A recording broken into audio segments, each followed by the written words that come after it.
রজনকিরিত শয়তানের কবল থেকে আল্লাহ তাআলার কাছে আশ্রয় চাচ্ছি। আসসালামু আলাইকুম ওয়া রাহমাতুল্লাহ। বালা মুসিবত কি প্রত্যেকটি মানুষের উপরে এই জীবনে আল্লাহ তাআলা পরীক্ষার জন্য কি পাঠান? যে বালা মুসিবত আজ আমরা পৃথিবীবাসীদের উপরে দেখতে পাচ্ছি। কোরআনের ভিতরে আমরা 9 নম্বর সূরা তাওবা এর 126 নম্বর আয়াতে যদি দেখি, এখানে আল্লাহ রাব্বুল আলামিন বলছেন, আওয়ালা ইয়ারাউনা আন্নাহুম ইফতানুনা ফি কুল্লি আমিন মাররাতান আও মাররাতাইন সুম্মা লা ইয়াতুবুনা ওয়া লা হুম ইয়াযাক্কারুন। আল্লাহ রাব্বুল আলামিন তিনি পরীক্ষার জন্য প্রত্যেকটি মানুষের উপরে প্রত্যেক বছরে একবার অথবা দুইবার তিনি বিভিন্ন বালা মুসিবত প্রেরণ করেন। আর সেই বালা মুসিবত থেকে বাঁচার জন্য যে উপায়, সেটাও আল্লাহ তাআলা এখানে বলে দিয়েছেন। আওয়ালা ইয়ারাউনা আন্নাহুম ইফতানুনা ফি কুল্লি আমিন মাররাতান আও মাররাতাইন সুম্মা লা ইয়াতুবুনা ওয়া লা হুম ইয়াযাক্কারুন। আল্লাহ বলছেন যে মানুষেরা কি দেখে না যে প্রত্যেক বছর একবার কিংবা দুইবার করে তাদেরকে বিভিন্ন বালা মুসিবতে গ্রেফতার করা হয়, তবুও তারা তাওবা করে না মোটেই, কোনো উপদেশ তারা মোটেই মানে না। কোরআন 21 নম্বর সূরা আল আম্বিয়ার 10 নম্বর আয়াতে বলছে, লাকাদ আনজালনা ইলাইকুম কিতাবান ফিহি যিকরুকুম আফালা তাকিলুন। তোমাদের সকলের কাছে একটি গ্রন্থ নাজিল করা হয়েছে যার ভিতরে তোমাদেরই কথা, তোমাদেরই জন্য উপদেশ উল্লেখ করা রয়েছে। তোমরা কি একটু বুদ্ধি বিবেচনা কাজে লাগাবে না?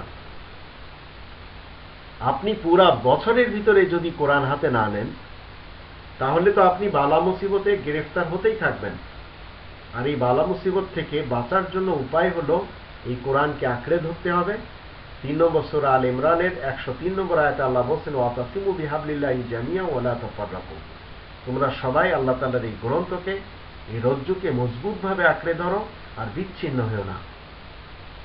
এখন বিচ্ছিন্নবাদী যারা, আপনার আমার আশেপাশে যারা আপনাকে আমাকে বিচ্ছিন্ন করছে, বিভিন্ন পার্টি মাযহাব ফিরকাতে নিয়ে বিভক্ত করে নিচ্ছে, তারাই প্রকৃত পক্ষে শয়তান, তারাই ইবলিস।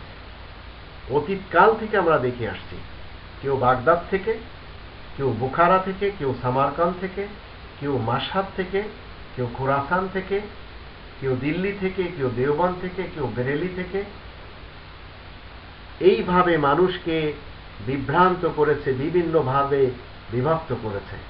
তো আল্লাহ রাব্বুল আলামিন বলছেন, বালা মুসিবত তোমাদের উপরে আসলে তোমরা তোমাদের কাছে যে গ্রন্থ রয়েছে সেই গ্রন্থের শরণাপন্ন হও, আল্লাহ তাআলার কাছে দোয়া করে নাও, এবং কোরআন তোমাদেরকে বলে দেবে সেই সমস্ত যে মুসিবত কেন এসেছে এবং তার থেকে বাঁচার একমাত্র উপায় কোরআন বলে কোরআনের দিকে ফেরত আসতে হবে, যাকে আমরা বলি প্রত্যাবর্তন আল্লাহ তাআলার দিকে।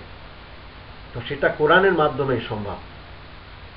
তো এখন যদি আপনি আমি ফেরত না আসি কোরআনের দিকে, তাহলে এইভাবে বালা মুসিবতে আমরা গ্রেফতার হব প্রত্যেক বছরে একবার অথবা দুবার, আর এইভাবে আমাদের জীবন কেটে যাবে। ফাইনাল এমন হবে যে আমরা যদি কোরআনের ধারে কাছে না আসি, তাহলে পরকাল আমাদের বরবাদ হয়ে যাবে, তাতে কিঞ্চিত সন্দেহ নেই।